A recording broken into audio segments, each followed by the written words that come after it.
এটা এখানে আসলে একটি মেডিটেশন সেন্টার প্রভু জগন্নাথের নামে এখানে হচ্ছে ৮৬ নম্বর ওয়ার্ডে, এবং প্রভু জগন্নাথের নামে হচ্ছে তাই প্রভু জগন্নাথের মূর্তিও থাকছে এখানে। এই এলাকায় বহু মানুষ প্রাতঃভ্রমণে আসেন।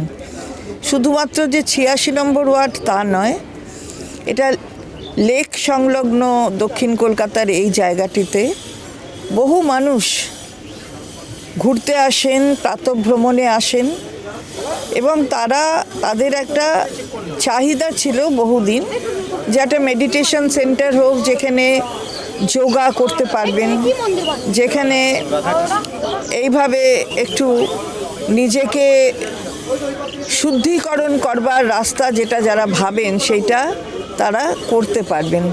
তো সেই কারণে এখানে একটি মেডিটেশন সেন্টারের ব্যবস্থা এখানকার পৌর প্রতিনিধি সৌরভ বসু তার তত্ত্বাবধানে এখানে হয়েছে, এবং এটি জগন্নাথের প্রভু জগন্নাথ, প্রভু বলরাম এবং মা সুভদ্রা সকলের মূর্তি দিয়েই এখানে একটি মন্দিরও স্থাপিত হয়েছে।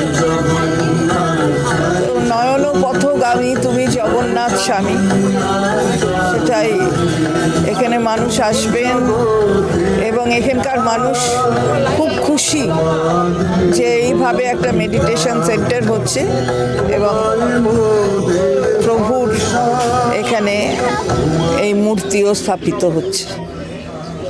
তো আমি ধন্যবাদ জানাচ্ছি পৌর প্রতিনিধিকে, ভালো একটা প্রকল্প গ্রহণ করেছে এখানে। তার সাথে এখানকার বিধায়ক সহযোগিতা করেছেন, দেবাশিস কুমার, তিনি বিধানসভার উপমুখ্য সচেতক। আমি তাকেও ধন্যবাদ এবং কৃতজ্ঞতা জানাই।